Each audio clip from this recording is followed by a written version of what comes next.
Hello बच्चों, तो हमने आपको आइसोमेरिज्म में बताया लाइव क्लास के थ्रू। तो उसमें थोड़ा सा नेटवर्क प्रॉब्लम की वजह से हम लोग का लाइव क्लास डिस्टर्ब हो गया। तो मैं आपके लिए रिकॉर्डेड वीडियो ये तैयार कर रहा हूँ, इसको आपको अच्छा से देख लेना है, तभी इसके आगे वाला आपको समझ में आएगा। ठीक है ना। हम लोग पढ़ रहे हैं आइसोमेरिज्म, जिसका हिंदी होता है समझौता। इसको हमने अच्छा से डिफाइन कर दिया था और इसके क्लासिफिकेशन को भी हमने आपको समझा दिया था छोटू। ठीक है ना। अब हम लोग देखेंगे क्लासिफिकेशन में स्ट्रक्चरल आइसोमेरिज्म को, और स्ट्रक्चरल आइसोमेरिज्म को हमने डिफाइन कर दिया था। और स्ट्रक्चरल आइसोमेरिज्म में हम लोग चेन आइसोमर को पढ़ेंगे। तो आप लोग हेडिंग लगाएंगे चेन आइसोमर, चेन आइसोमर या चेन आइसोमेरिज्म इसको बोल सकते हैं। इसका हिंदी छोटू होता है श्रृंखलन समझौता, श्रृंखलन समझौता। समझिएगा जरा। सबसे पहले हम लोग इसके एग्जाम्पल से समझते हैं। बेसिकली आइसोमेरिज्म की फिनोमिना में क्या क्या होती है। तो आइसोमेरिज्म की फिनोमिना में मॉलिक्यूलर फार्मूला सेम होती है, अर्थात उसका जो सामान्य सूत्र होता है वह सेम होता है, लेकिन उसमें डिफरेंट क्या होता है। तो उसके डिफरेंट जो देखेंगे हम, तो स्केलेटन में डिफरेंट होगा। यदि स्ट्रक्चरल आइसोमेरिज्म का ये पार्ट है चेन आइसोमर, तो इसमें क्या होगा, स्ट्रक्चर में डिफरेंट होगा। किसमें डिफरेंट होगा, स्ट्रक्चर में डिफरेंट होगा। तो चेन आइसोमर क्या है, जैसे मान लीजिए एक एग्जांपल लेते हैं मेरे बाबू कि ये है, ठीक है ना, और ये कंपाउंड हम ले लिया 1 2 3 4 5 और ये 6 कर देते हैं, और इधर 1 2 3 4 5 और यहाँ कर देते हैं 6। ठीक है ना। 6 कार्बन, इसमें भी दोनों का मॉलिक्यूलर फार्मूला यदि हम चेक करें, इस दोनों का मॉलिक्यूलर फार्मूला चेक करें, तो इसमें कार्बन 1 2 3 4 5 6, तो 6 कार्बन है बाबू। यहाँ पर 6 कार्बन है हाइड्रोजन। यहाँ पर कार्बन चेक कर लेते हैं 1 2 3 4 5 6। चलिए दोनों में 6 कार्बन है, चलिए हमने कर दिया। अब हाइड्रोजन 3 2 5 2 7 2 9 2 11 3 11 3 कितना हो जाएगा 14। चलो इसमें भी चेक कर लेते हैं क्या 14 को हाइड्रोजन है क्या। तो 3 और 3 6 और 3 9 9 और 2 11 1 12 और 12 2 14। माने ये आप सर स्पष्ट कर दे रहे हैं कि ये दोनों जो स्ट्रक्चर है, इन दोनों स्ट्रक्चर के जो मॉलिक्यूलर फार्मूला यहाँ पर सेम दिख रहा है, लेकिन सर यहाँ पर स्ट्रक्चर अलग अलग है। कैसे है सर जी, ध्यान दीजिएगा। इसके पैरेंट चेन में कार्बन की संख्या हम देखें तो कार्बन की पैरेंट चेन में कितना है 1 2 3 4 5 6। इसमें 6 कार्बन का ये पीसी है, माने पैरेंट चेन है। लेकिन इसमें देखिए तो पैरेंट चेन का सिलेक्शन कर रहे हैं हम, तो क्या है इसमें पैरेंट चेन में कितना कार्बन है। तो यहाँ पर देखिएगा 1 2 3 4 5 कार्बन है। 5 कार्बन का ये क्या है, पैरेंट चेन है। मतलब पैरेंट चेन में कार्बन की संख्या अलग अलग है, चेन में कार्बन की संख्या अलग है ना। या इसके अलावा एक और एग्जाम्पल ले सकते हैं, इस साइड चेन में भी डिफरेंट हो सकता है। जैसे मान लीजिए ये, ठीक है, ये है एक। इसके अलावा और एक ले लेते हैं मेरे पास,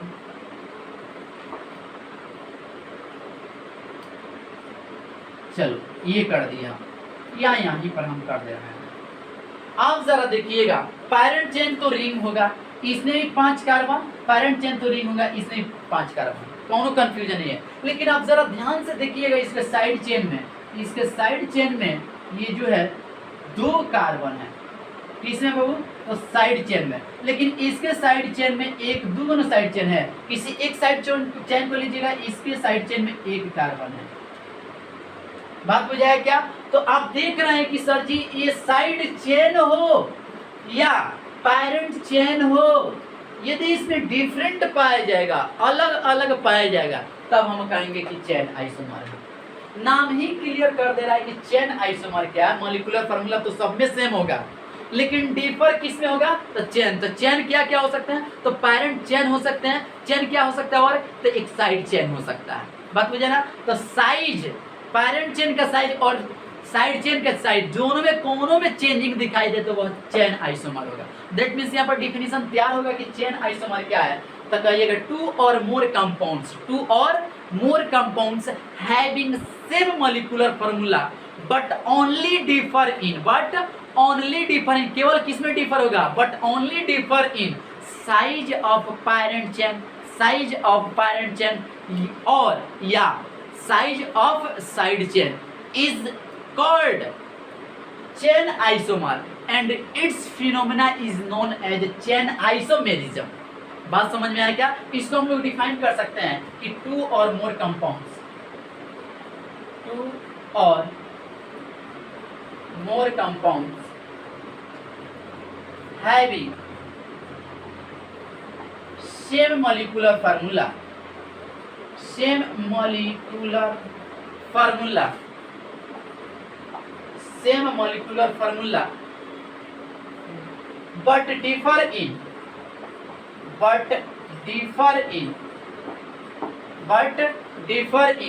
size of parent chain या side chain, parent chain या side chain, इसको आप लिख सकते थे, कोई बात नहीं, समझाने के लिए ये सब चीज नहीं है कि ताकि आप डिफिनीशन को समझ सके। एग्जांपल मैं बहुत सारा लूंगा, ठीक है ना। साइड चेन या parent chain is called chain isomer, CI माने चेन आइसोमर, पूरा लिख दे रहा है, chain isomer and its phenomena is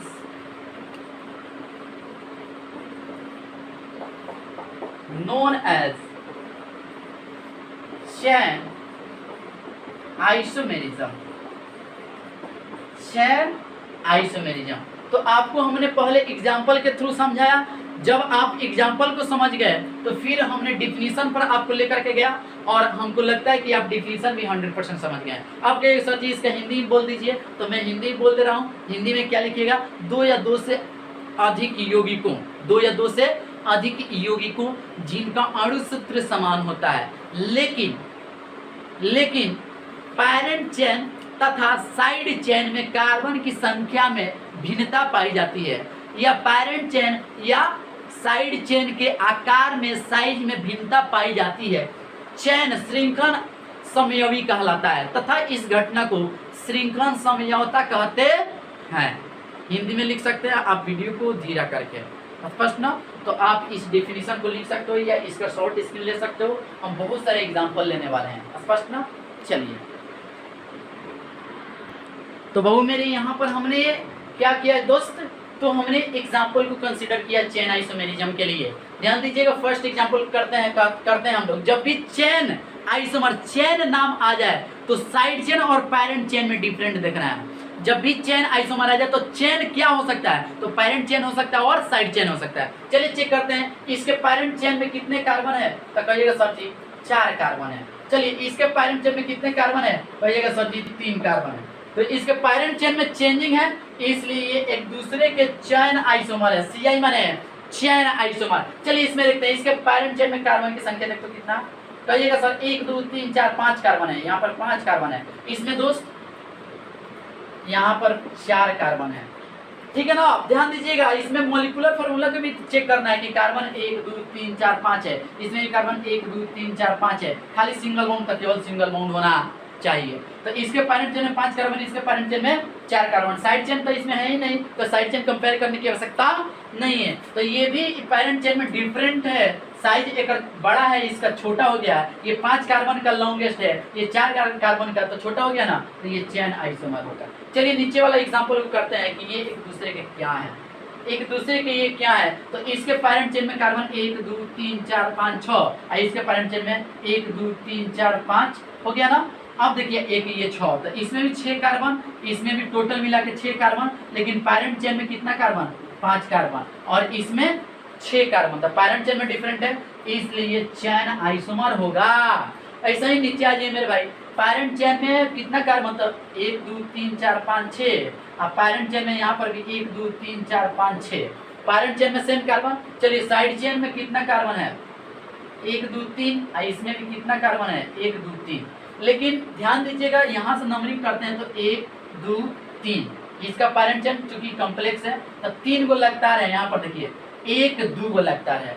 यदि यहाँ से नहीं काउंट करेंगे, जहाँ से जुड़ा रहता है वहां से काउंट करते हैं, तो 1 2 कंटिन्यू नहीं है, यहाँ पर कंटिन्यू 1 2 3 है। तो इसका साइज अलग है ना, इसका स्ट्रक्चर अलग है, इसलिए ये दोनों क्या है?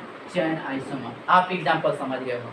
अभी भी आपको थोड़ा बहुत कंफ्यूजन होता होगा, अभी ट्रिक बताएंगे, खत्म हो जाएगा, स्पष्ट ना? तो इसमें और एक बात याद रखना है कि इसमें जो भी मल्टीपल बाउंड आ जाए, डबल ट्रिपल। तो बहु मेरे यहाँ पर हमने नोट जो समझाया वहीं दिखा रखा है कि इन बोथ कंपाउंड्स, मतलब जो हम कंपेयर कर रहे हैं, नेचर ऑफ फंक्शनल ग्रुप या मल्टीपल बॉन्ड में डबल या ट्रिपल या सब्स्टिट्यूएंट्स मस्ट बी सेम। मतलब कहने का अर्थ है कि इसमें दोनों कंपाउंड्स में यदि फंक्शनल ग्रुप हो या मल्टीपल बॉन्ड हो, डबल या ट्रिपल, या साइड चेन सब्स्टिट्यूएंट्स जुड़ा हो, मस्ट बी सेम मतलब समान होना चाहिए। जैसे मान लीजिए ये कंपाउंड से दोनों कंपेयर कर रहे हैं, तो इसके पैरेंट चेन में कितना कार्बन है? 1 2 3 4 5 6 कार्बन है सर। इसके पैरेंट चेन में कितना कार्बन है सर? 1 2 3 4 5 कार्बन है सर। अब देखिएगा जरा कि इसके पैरेंट चेन में चेंजिंग आ रहा है, माने एक दूसरे के ये क्या है? चेन आइसोमर है। लेकिन ये भी ध्यान रखना है कि जो ये NO2 सब्स्टिट्यूएंट्स है इसमें भी वह उपस्थित होना चाहिए। इन्हें कि वह NO2 है, यहाँ NH3 हो जाए, गलत। मतलब फंक्शनल ग्रुप मल्टीपल बाउंड या सब्स्टिट्यूएंट्स हो तो वह चेंज नहीं होना चाहिए, एकदम सेम होना चाहिए। माने यहाँ NO2 है तो यहाँ पर भी NO2 होना चाहिए। स्पष्ट? अब यहाँ आ जाइए दूसरे एग्जाम्पल को देखते हैं। ये और ये, इसके पैरेंट चेन में कार्बन 1 2 3 4 5 6, इसके पैरेंट चेन में 1 2 3 4 5, और ये एक साइड चेन निकाल दी है। मतलब पैरेंट चेन में डिफरेंट है, इसमें भी 6 कार्बन, इसमें भी 6 कार्बन, इसमें भी जितना हाइड्रोजन, इसमें भी जितना हाइड्रोजन, एकदम सेम है। लेकिन चेंज किस में है बाबू मेरे? चेंज तो इसके साइज में है। ये 6 मेंबर है, ये 5 मेंबर है, माने चेन आइसोमर है सर। अब कहिएगा कि सर इस कंसेप्ट को तो समझाइए कि मल्टीपल बाउंड कैसे सेम है। बाबू मेरे यहाँ डबल है तो इस कंपाउंड में भी डबल बॉन्ड है, यहाँ डबल बॉन्ड है तो इस कंपाउंड में भी डबल बॉन्ड है। चेंज नहीं, वही नहीं डबल यहाँ तो यहाँ ट्रिपल हो गया, गलत हो जाएगा। स्पष्ट? चलिए नेक्स्ट, इसके पैरेंट चेन में देखिएगा, इसके पैरेंट चेन में 1 2 3 4 5 कार्बन, इसके पैरेंट चेन में देखो मेरे बाबू 1 2 3 4, ठीक है ना। एक और इधर हम खींच दे रहे हैं, 5 हो गया ना।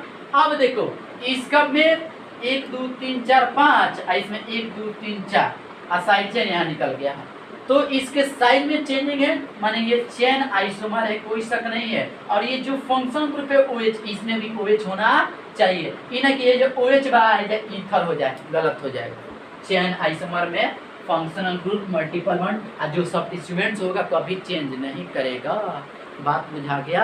अब हम लोग देखेंगे पोजीशन आइसोमेरिज्म, इसको आप नोट करिए, हम पोजीशन को समझाते हैं। अब बच्चों हम लोग देखेंगे पोजीशन आइसोमेरिज्म, जिसका हिंदी होता है स्थिति समयवता। स्पष्ट लो, पोजीशन आइसोमेरिज्म क्या है? यहाँ पर पोजीशन की बात कही जा रही है, माने कहीं ना कहीं किसी के पोजीशन में डिफरेंट पाया जाएगा। मतलब किसके किसके पोजीशन में डिफरेंट पाया जाएगा? मान लीजिए पैरेंट चेन हम लोग देख लिए, अब पैरेंट चेन में हो सकता है 1 नंबर से कोई फंक्शनल ग्रुप या सब्स्टिट्यूएंट जुड़ जाए, या डबल बॉन्ड ट्रिपल बॉन्ड जुड़ जाए, 2 नंबर कार्बन से जुड़ जाए, 3 नंबर कार्बन से जुड़ जाए। मतलब उसके पोजीशन नंबर में डिफरेंट पाया जाएगा। किसके किसके पोजीशन नंबर में डिफरेंट? तो बहु मेरे मल्टीपल बॉन्ड के, बहु मेरे साइड चेन के, या सब्स्टिट्यूएंट्स के, या मल्टीपल बॉन्ड के पोजीशन में जब डिफरेंट पाया जाएगा तो हम कहेंगे वह पोजीशन आइसोमर है।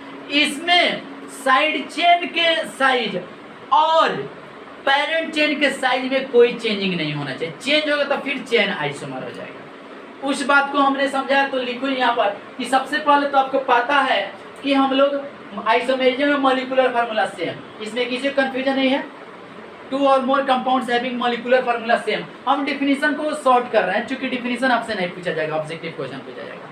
तो molecular formula same, molecular formula same, only differ इन, केवल किसमें भिन्नता होगी? Only differ in position of multiple bound. Multiple bound जैसे आपको बोल रहे हैं मैंने डबल आ चाहे triple, position of multiple bound या फंक्शनल ग्रुप या side chain that means substituents is called position isomer and its phenomena is known as position isomerism। एक बार फिर समझिएगा कि 2 या 2 से अधिक यौगिकों जिनका अणुसूत्र समान होता है, लेकिन उनमें केवल साइड चेन या मल्टीपल बॉन्ड या क्रियाशील समूह के स्थिति में पोजीशन में भिन्नता पाई जाती है, पोजीशन आइसोमर कहलाता है तथा इस घटना को पोजीशन आइसोमेरिज्म कहते हैं।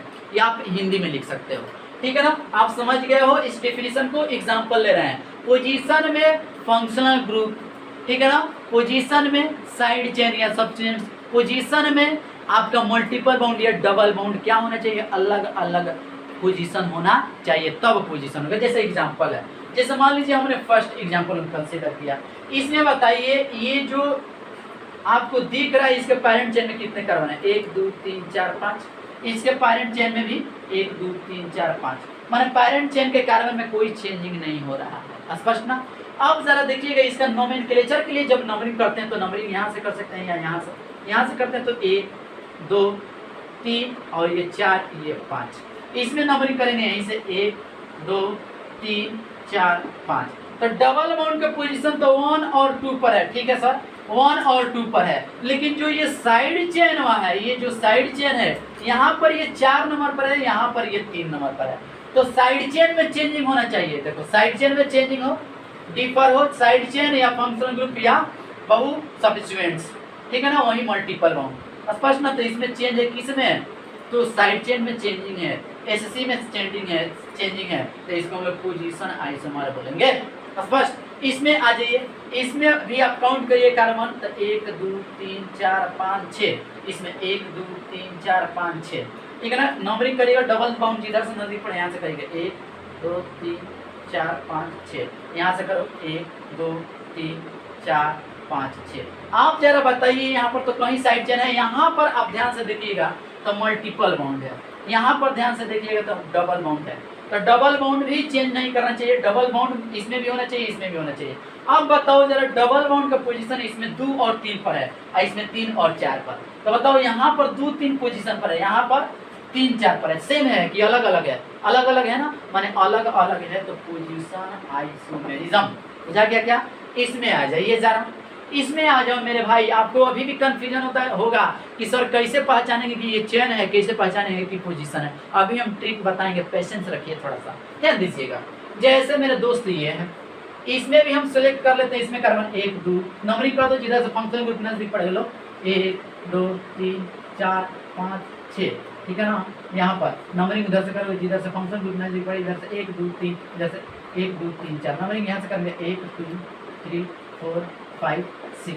अब बताइए यहाँ पर जो आपका फंक्शनल ग्रुप का चेंजिंग हम देख रहे हैं, तो कहाँ कहाँ डिफरेंट है, यहाँ पर है 2 नंबर पर और यहाँ पर है 3 नंबर पर। इस फंक्शनल ग्रुप के पोजीशन जो है यहाँ 2 नंबर ले रहा है, यहाँ 3 नंबर ले रहा है, और सेम कंपाउंड है, सेम मॉलिक्यूलर फार्मूला है, तो क्या है स्ट्रक्चर में भिन्नता है कि इसके पोजीशन में, इसके पोजीशन OH के पोजीशन में भिन्नता है, माने कि पोजीशन आइसोमेरिज्म होगा, कौन शक नहीं है, पक्का। चलो अब आ जाओ, एक नोट लिखे हैं कि इन बोथ कंपाउंड्स माने ये और ये, इन बोथ कंपाउंड्स माने दोनों यौगिकों में साइज ऑफ पेरेंट चेन या साइड चेन रिमेन सेम, माने साइज जो होगा, इसमें देखो कार्बन 6 है पेरेंट चेन में, इसमें भी 6 कार्बन है, इसमें भी देखिएगा 6 कार्बन, इसमें मतलब साइड चेन और पेरेंट चेन के कार्बन की संख्या में कोनो चेंजिंग नहीं होनी चाहिए। वही बात लिखा है, size of parent chain and size of side chain is remain same. अब देखिए नेचर ऑफ मल्टीपल बाउंड या फंक्शन ग्रुप या साइड चेन रिमेन सेम, मतलब इसमें OH है तो इसमें भी OH होना चाहिए, सेम होना चाहिए।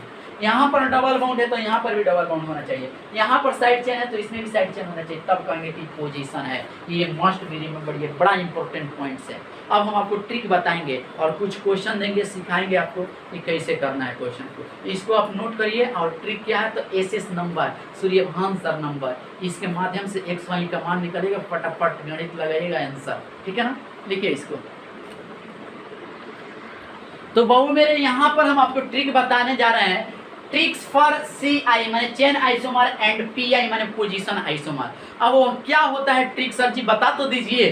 तो बहु मेरे SS नंबर आपको याद रखना पड़ेगा, SS माने सूर्यभान सर नंबर, ये याद रखना पड़ेगा। सर जल्दी बोलिए ना, आपका नंबरवा क्या है मेरे बाबू? नंबरवा मेरा 2 अंक का है, X और Y। क्या है? X और Y। इसमें क्या करना है बाबू? आपको वैल्यू निकालना है। क्या निकालना है? वैल्यू। सर निकालेंगे कैसे ये नंबरवा? ध्यान दीजिएगा, थोड़ा सा वेट कीजिए, ध्यान दीजिए। बोथ कंपाउंड माने दोनों कंपाउंड में देखेंगे हम लोग, बोथ कंपाउंड।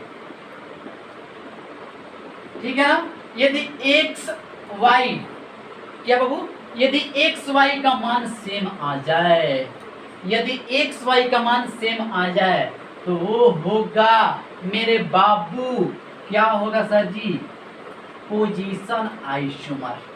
क्या बताया हमने, एक्स वाई का वैल्यू कैसे निकालना है अभी सिखाएंगे आपको, ठीक है ना। बोथ कंपाउंड, दोनों कंपाउंड में एक्स और वाई का मान सेम आ जाए तो क्या होगा, पोजीशन आइसोमर। लेकिन एक्स एंड वाई का मान डिफरेंट आए, क्या आए, डिफरेंट आए, तो वह होगा चेन आइसोमर। क्या होगा, चेन आइसोमर। सबसे पहले आप इस ट्रिक को नोट कीजिए, अभी हम एग्जाम्पल लेंगे तो आपको एकदम 100% क्लियर हो जाएगा। अब यहाँ पर ये भी सीख लीजिए कि x क्या है और y क्या है। तो यहाँ पर जो x है आपको नंबर ऑफ कार्बन एटम है, यहाँ बता दे रहे हैं, where x is equal to number of carbon atom in parent chain, parent chain में कार्बन की संख्या x है, y है number of side chain, number of side chain या सब्स्टिट्यूएंट्स भी हो सकता है, नंबर ऑफ साइड चेन या इसी को बोल सकते हो आप सब्स्टिट्यूएंट्स, ये पता होना चाहिए। इसको आप पहले नोट करें, हम एग्जाम्पल देखेंगे, इसको आप नोट करें, कुछ एग्जाम्पल को लेते हैं आपके सामने, अभी क्लियर हो जाएगा। तो मेरे बाबू ये क्वेश्चन हम दिए हैं, अब उसी ट्रिक पर हम आपको समझा दे रहे हैं और इससे रिलेटेड क्वेश्चन आएगा तो आपसे बन जाएगा, इसमें कोई शक नहीं है। ध्यान दीजिएगा, predict the relationship in following, मैंने निम्नलिखित में संबंध को क्या करना, भविष्यवाणी करना है कि कौन आइसोमर है, चेन है या पोजीशन। ध्यान देंगे जरा, जैसे ये कंपाउंड से हमने बताया कि दोनों कंपाउंड्स में एक्स और वाई का वैल्यू निकालिए, तो एस नंबर निकालिए, S number is equal to X क्या होता है मेरे बाबू बताओ तो X number of carbon atomic parent chain, तो पैरेंट चेन आपका यही ना होगा मेरे बाबू, सिलेक्शन तो करने आता है आपको, बताओ पैरेंट चेन में कार्बन कितना है सर, 1 2 3 4 5 है, तो लिख दो मेरे भाई 5। अब ये x हो गया, माने एस नंबर बराबर एक्स वाई होता है ना भाई, एक्स और वाई, एक्स का मान निकाले 1 2 3 4 5, पैरेंट चेन में कार्बन की संख्या 5, और y होता है नंबर ऑफ साइड चेन, आपका साइड चेन ये कहीं गुना है तो number of side chain y के मान रखता है 51 होता है। अब आ जाए यहाँ पर भी आप क्या कर दीजिए मेरे भाई, क्या कर दीजिए, इस तरह से पैरेंट चेन का सिलेक्शन कर दीजिए, यहाँ पर भी एस नंबर आप निकालिए, माने आप निकालिएगा x और y, x निकालिएगा तो पैरेंट चेन में 1 2 3 4 5 लिख दो मेरे भाई 5, y निकालिएगा नंबर ऑफ साइड चेन 1, बताओ x y का मान एक्स वाई, इसमें भी 51, इसमें भी एक्स वाई 51, जब सेम आया तो बताओ क्या होगा, बोलना यार क्या होगा, कमेंट करके तो बताओ। सर जी आप तो लाजवाब ट्रिक बताए हैं, ये दोनों जब सेम आ रहा है तो ये होगा आपका पोजीशन आइसोमर। जब एक्स वाई का मान दोनों कंपाउंड्स में सेम आ जाए तो डेफिनेटली पोजीशन आइसोमर होगा।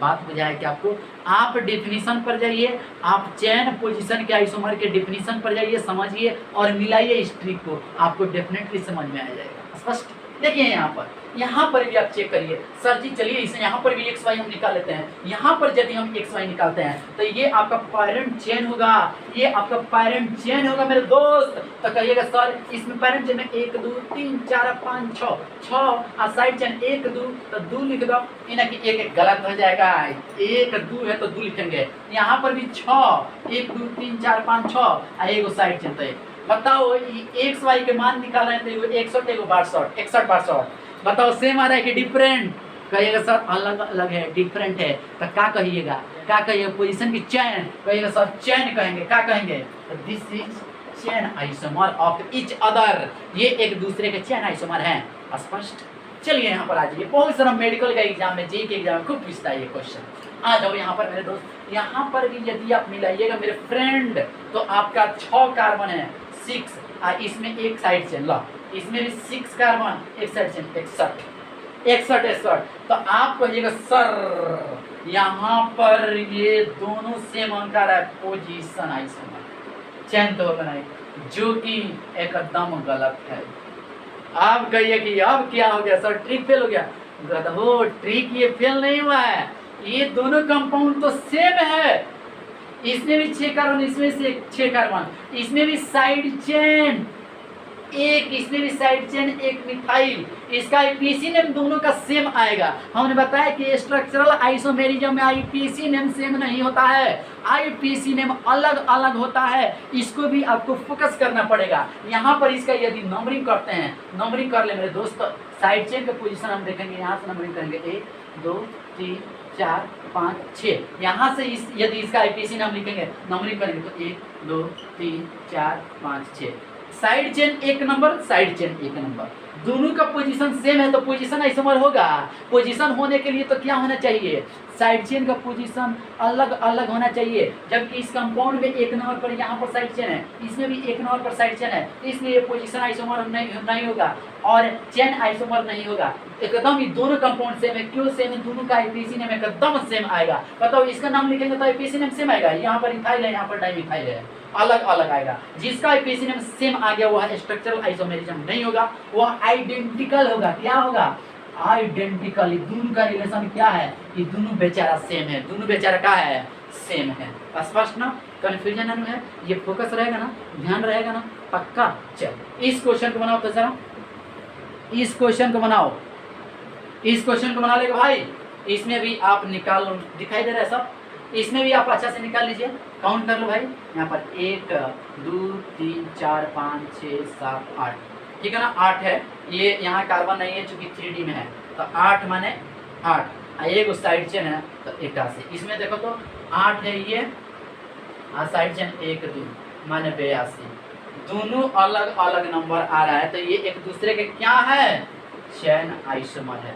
आप ट्रिक को हमको लगता है कि अच्छा से समझ गए होंगे, इससे रिलेटेड क्वेश्चन आएगा तो आप आसानी से कर सकते हो। यदि क्वेश्चन बनाना हो तो इसको आप अपने से ट्राई कीजिए और मैच कीजिए, गलत हो रहा है या सही। तो ये हम लोग देखे चेन आइसोमर और पोजीशन आइसोमर। इसके आगे हम पढ़ेंगे नेक्स्ट आइसोमर, फंक्शनल या जो भी आइसोमर आपका है उसको पढ़ेंगे। चलिए नोट करिए इसको बाबू मेरे। अब हम लोग देखेंगे यहाँ पर ring chain isomerism. Ring chain isomerism में भी मॉलिक्यूलर फार्मूला सेम होगा। इसमें खास बात ये रहेगा कि एक ओपन चेन कंपाउंड रहेगा और दूसरा साइक्लिक कंपाउंड रहेगा। नाम ही क्लियर कर रहा है कि रिंग चेन माने एक रिंग और दूसरा चेन माने ओपन, ठीक है ना। इस तरह कंपाउंड में रिलेशन दिखाई दे, मॉलिक्यूलर फार्मूला सेम हो जाए, DU degree of unsaturation same आ जाए, तो वह रिंग चेन आइसोमर होगा। तो यहाँ पर लिखे हम molecular formula same in this माने इसमें one structure is cyclic and another is open chain but DU same, मतलब दोनों कंपाउंड का DU क्या आना चाहिए, सेम आना चाहिए। जैसे यहाँ पर इसका हम DU निकालेंगे यदि, तो डबल बाउंड की संख्या 1 है माने कि DU 1, यहाँ पर DU निकालेंगे तो डबल बाउंड 0 और एक रिंग है तो 1, दोनों का DU सेम आ रहा है। आप ध्यान से देखिएगा, दोनों का मॉलिक्यूलर फार्मूला भी चेक करिएगा तो सेम आएगा। और इसमें खास बात यह है कि ये एक ओपन चेन है और ये एक साइक्लिक है, तो ये एक दूसरे के रिंग चेन आइसोमर होंगे। एकदम आसान है, एगो रिंग होना चाहिए, एगो ओपन चेन होना चाहिए, हो गया। मॉलिक्यूलर फार्मूला सेम होना चाहिए, एकदम आसान है। एक एग्जांपल से आप समझ गए होंगे, इसको आप नोट करिए, हम आगे बढ़ेंगे इसके। बहु मेरे अब हम लोग पढ़ेंगे, बड़ा इंपॉर्टेंट ये है स्ट्रक्चरल आइसोमेरिज्म का पार्ट, फंक्शनल आइसोमर, या इसको बोल सकते हैं फंक्शनल आइसोमेरिज्म। इसका हिंदी होता है क्रियात्मक समझौता, क्रियाशील समझौता। ध्यान दीजिएगा, फंक्शनल आइसोमेरिज्म क्या होता है, इसमें बाबू मेरे क्या होता है कि मॉलिक्यूलर फार्मूला से, मॉलिक्यूलर फार्मूला या जनरल मॉलिक्यूलर फार्मूला क्या होगा इसमें, सेम, ठीक है ना। Only differ in functional group, functional group में भिन्नता पाई जाएगी। Only differ in functional group is called, ठीक है, functional isomer, functional isomer and its phenomena is known as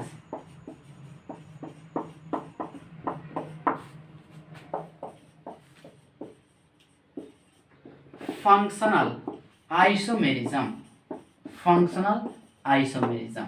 अभी हम एग्जाम्पल लेंगे तो आपको क्लियर हो जाएगा। इसका हिंदी क्या होगा कि दो या दो से अधिक यौगिकों जीन में जिनका मॉलिक्यूलर फार्मूला समान होता है, लेकिन उनमें उपस्थित फंक्शनल ग्रुप में भिन्नता पाई जाती है, उसमें उपस्थित फंक्शनल ग्रुप में भिन्नता पाई जाती है, उसको हम लोग क्या कहते हैं, फंक्शनल आइसोमर कहते हैं, तथा इस घटना को फंक्शनल आइसोमेरिज्म कहते हैं। जैसे अभी हम एग्जांपल लेंगे, सबसे पहले कि यहाँ पर मैं एग्जांपल ही से समझा रहा हूँ। जैसे मान लीजिए एग्जांपल फर्स्ट को मैं कंसीडर कर रहा हूँ कि फर्स्ट में alcohol and ether are functional isomer of each other. कैसे बाबू, तो यहाँ पर लिख रहे हैं alcohol and ether are functional isomer, F I माने functional isomer of each other, each other.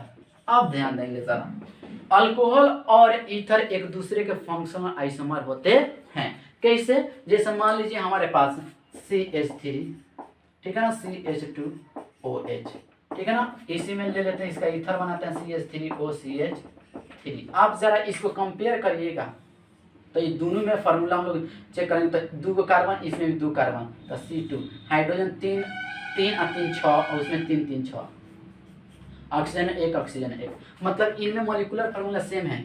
और यहाँ पर स्ट्रक्चर तो आपको डिफरेंट दिखाई दे ही रहा है, लेकिन इसमें मेन हम लोग क्या देख रहे हैं कि इसमें फंक्शन ग्रुप OH है और इसमें फंक्शन ग्रुप ईथर O है। तो बताओ, अल्कोहल और ईथर एक दूसरे के क्या है, फंक्शनल आइसोमर है। क्यों, क्योंकि इनमें फंक्शनल ग्रुप अल्कोहल हो जा रहा है, इसमें ईथर हो जा रहा है, दोनों का मॉलिक्यूलर फार्मूला क्या है, सेम है। ठीक है ना, आप एग्जांपल से भी समझ गए हैं। पहला हम लोग देखे हैं एग्जांपल फंक्शनल आइसोमर का, क्या अल्कोहल और ईथर एक दूसरे के फंक्शनल आइसोमर होते हैं। ठीक है ना, कंफ्यूजन तो नहीं है। ऑब्जेक्टिव क्वेश्चन पूछा जाता है कंपटीशन के एग्जाम में, इसको आप नोट करें। हम आगे बढ़ते हैं, और भी एग्जाम्पल लेंगे। तो बहु मेरे और भी बहुत सारे एग्जाम्पल हम लिए हैं फंक्शनल आइसोमर का। फंक्शनल ग्रुप डिफरेंट दिखाई देंगे, माने फंक्शनल आइसोमर होंगे। जैसे हमने लिया thio alcohol and thio ether. जैसे अल्कोहल और ether are functional isomer of each other, वैसे ही मेरे दोस्त thio alcohol and thio ether are functional isomer of each other. जैसे मैं एग्जांपल को कंसीडर कर रहा हूँ, एक एक एग्जांपल से क्लियर हो जाएगा, कहीं कंफ्यूजन आपको नहीं होगा।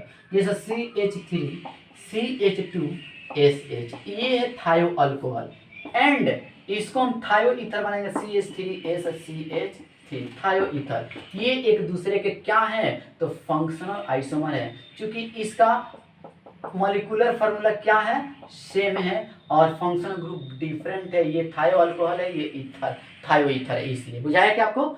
ऐसे ही मेरे बाबू carboxylic acid and ester, carboxylic acid and ester are functional isomer of each other, कहीं दिखाई दे। जैसे मान लीजिए एग्जांपल लेते हैं CH3 CH2 C double bonded OOH, ठीक है ना, ये कार्बोक्सिलिक एसिड है। एस्टर इसका बनाते हैं CH3 C double bonded O यहाँ जोड़ दिए CH3। दोनों का मॉलिक्यूलर फार्मूला सेम है, केवल डिफरेंट क्या है, इसके फंक्शनल ग्रुप में कि कार्बोक्सिलिक एसिड है और ये आपका एस्टर है। ठीक है, 3 कार्बन 1 2 3 कार्बन हाइड्रोजन, सब चीज सेम आएगा। ठीक है ना, ये एक दूसरे क्या है, फंक्शनल आइसोमर है, क्योंकि फंक्शनल ग्रुप डिफरेंट है। यहाँ पर आते हैं हम लोग एल्डिहाइड एंड कीटोन। जैसे हम लोग लेते हैं CH3 CH2 CHO, ये एल्डिहाइड है, इसका कीटोन यदि हम बनाएं तो CH3 C double bonded O CH3। दोनों का molecular formula same, general molecular formula same, केवल डिफरेंट किसमें है, तो ये एल्डिहाइड है और ये कीटोन है इसका फंक्शन ग्रुप में। तो ये भी एल्डिहाइड और कीटोन दोनों साथ में फंक्शनल आइसोमर प्रदर्शित करते हैं। स्पष्ट ना। नेक्स्ट है साइनाइड एंड आइसोसाइनाइड। लीजिए भाई, साइनाइड माने NR और CN ट्रिपल बॉन्ड के द्वारा, और इसी का आइसोसाइनाइड बनेगा तो RNC। बस बात बुझाया क्या, ये भी एक दूसरे के क्या है, फंक्शनल आइसोमर है, क्योंकि इसमें साइनाइड फंक्शन ग्रुप है, इसमें आइसोसाइनाइड है। बात बुझाया क्या, मॉलिक्यूलर फार्मूला दोनों का सेम आएगा। स्पष्ट। यहाँ अल्किन लीजिएगा तो अल्किन रहेगा, अल्काइन लीजिएगा तो अल्काइन रहेगा। यहाँ आप लीजिएगा साइक्लिक रिंग तो यहाँ साइक्लिक रहेगा, बेंजीन रहेगा तो बेंजीन रहेगा। बात बुझाया क्या आपको। वैसे ही मेरे बाबू यहाँ पर बड़ा इंपॉर्टेंट बात है ये वाला कि 1 degree 2 degree and 3 degree, 1 degree 2 degree and 3 degree amine हो या एमाइड हो, आर फंक्शनल आइसोमर, एफआई माने functional isomer of each other. जैसे एग्जांपल ले रहे हैं हम एमीन का। चलिए भाई, एमीन का हम एग्जांपल ले रहे हैं पहले। जैसे मान लीजिए हमारे पास है CH3 CH2 CH2 NH2, ये तो आपका 1 डिग्री एमीन है। इसी का एक और हम बना दिए, मान लो CH3 CH2 NH, और ऊपर जोड़िए CH3। सबको दिखाई दे रहा है। चलो ये और एक बना ले रहे हैं CH3 N CH3 तो ये जो एक दूसरे तीसरे का यदि हम कंपेयर करेंगे, ये 1 degree 2 degree amine 3 degree amine, सब फंक्शनल आइसोमर एक दूसरे तीसरे के होंगे। ऐसे ही एमाइड के कंडीशन में भी सोच लेना है। जैसे मान लीजिए हमने लिया CH3 CH2 C double bonded O NH2, ठीक है। एंड एक और एग्जांपल ले लेते हैं CH3, ठीक है छोटू, C double bonded O NH, यहाँ कर दिया हम CH3।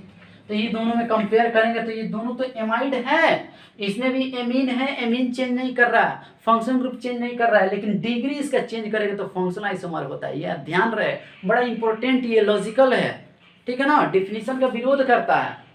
बात बुझा ना, डिग्री चेंज करेगा माने मान लो कि फंक्शनल ग्रुप चेंज हो गया, ठीक है ना। यहाँ पर देखिए ये जो एमाइड है मेरे दोस्त, ये 1 डिग्री एमाइड है, चूंकि नाइट्रोजन परमाणु सीधे 1 कार्बन से जुड़ा है, यहाँ पर नाइट्रोजन परमाणु सीधे 2 कार्बन से जुड़ा है, तो 2 डिग्री एमाइड है। तो 1 डिग्री 2 डिग्री 3 डिग्री आ जाइए, एक दूसरे के क्या होंगे, फंक्शनल आइसोमर होंगे। आई होप कि ये कंसेप्ट फंक्शनल आइसोमर का आप समझे होंगे। और भी इसमें एग्जाम्पल है जिसको हम देखेंगे, इसको पहले आप नोट करें। नेक्स्ट फंक्शनल आइसोमर का एग्जाम्पल बहु मेरे, alcohol and phenol are functional isomer of each other. हमने आपको बताया कि जब बेंजीन से OH जुड़ जाए ना तो वह फिनोल कहलाता है, ना कि अल्कोहल, ठीक है ना। दोनों में बहुत बड़ा डिफरेंट होता है, केमिकल और फिजिकल प्रॉपर्टीज अलग अलग होता है। ये हमने आपको बहुत अच्छा से कंसेप्ट बताया है, आपको याद भी होगा। तो इसका भी एग्जाम्पल ले, तो जब बेंजीन से OH डायरेक्ट जुड़ेगा तो वह फिनोल होगा। जैसे ये बेंजीन है, ठीक है ना, यहाँ CH2 ले लिया, यहाँ OH ले लिया, तो ये OH है, बेंजीन से डायरेक्ट जुड़ा है, नहीं जुड़ा है, तो ये अल्कोहल होगा, ठीक है ना, ये क्या होगा, अल्कोहल होगा। एंड फिनॉल बनाना हो तो क्या करना पड़ेगा, बेंजीन से डायरेक्ट OH जोड़ना पड़ेगा, एक CH3 यहाँ पर लगाना पड़ेगा। तो ये जब भी ध्यान रहे कि अल्कोहल और फिनोल रहे तो वह फंक्शनल आइसोमर होता है। भले इसमें फंक्शनल ग्रुप OH है, इसमें भी फंक्शनल ग्रुप OH है, लेकिन दोनों का टेस्ट अलग अलग होता है। ये अल्कोहल होता है, ये फिनोल होता है। ये सारे बात हम बता दिए हैं, सब अच्छा से बताएं आपको, ये याद रखिए। कई बार कंपटीशन के एग्जाम में पूछा है कंफ्यूज करने के लिए। आप तो देखिएगा फंक्शनल ग्रुप में अंतर, लेकिन फंक्शनल ग्रुप यहाँ पर OH, यहाँ पर भी OH, ठीक है ना, इसको बार बार पूछता है। स्पष्ट। चलिए इसमें sulphonic acid and sulphonate ester आप बना सकते हैं। ऐसे ही मेरे वो अल्काडाइन एंड अल्काइन, ऐसा ही है अल्किनॉल एंड कीटोन। जैसे अल्किनॉल, कॉन्सेप्ट को पहले समझो। जैसे मान लीजिए हमारे पास है अल्किनॉल एंड कीटोन, क्या है, अल्किनॉल एंड कीटोन। तो इसमें क्या करिएगा, अल्किनॉल मतलब अल्किन बनाइए। जैसे मान लीजिए ये ले लीजिए, डबल बॉन्ड यहाँ लगा दीजिए, अल्किनॉल ऑल आ रहा है तो एगो OH लगा दीजिए और इसका कीटोन हो जाएगा। जैसे यहाँ पर 1 2 3 4 कार्बन है तो यहाँ पर कर दीजिए ऐसा, डबल बॉन्ड O लगा दीजिए। यहाँ पर भी इसका मॉलिक्यूलर फार्मूला चेक करिएगा तो सेम आएगा। कैसे, देखो 1 2 3 4, ठीक है ना, 4 कार्बन। चलो भाई हाइड्रोजन काउंट कर लो, 3 और 3 6 और 6 एक साथ है, एको नहीं है, यहाँ 8 H1। स्पष्ट ना। अब ऑक्सीजन 1 है तो ऑक्सीजन 1, इसमें भी देखो 1 2 3 4 तो 4 कार्बन।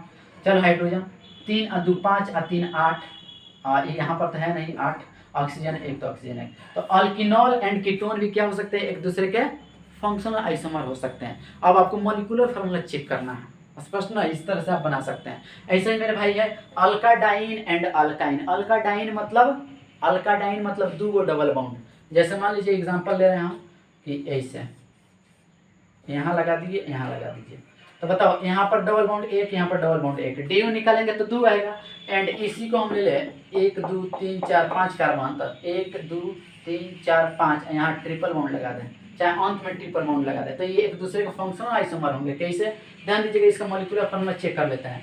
तो यहाँ पर 2 हाइड्रोजन, यहाँ पर 1 हाइड्रोजन, 3 यहाँ 2 5 5 1 6 और 2 8 गो हाइड्रोजन है, ठीक है ना। कार्बन 1 2 3 4 5 तो C5, ठीक है। यहाँ पर भी काउंट करिएगा तो 1 2 3 4 5 कार्बन। चलो हाइड्रोजन काउंट करो, 3 गो 6 गो और 2 गो 8 गो है जाता है, यही नहीं है, जाए यही नहीं, यही हो जाएगा। आई होप की कंसेप्ट समझ गए। ऐसा ही सल्फोनिक एसिड और सल्फोनेट एस्टर बना सकते हैं। जैसे मान लीजिए आप ले लीजिए यहाँ CH3 CH2, आप ले लीजिए SO3H, नहीं ना होगा,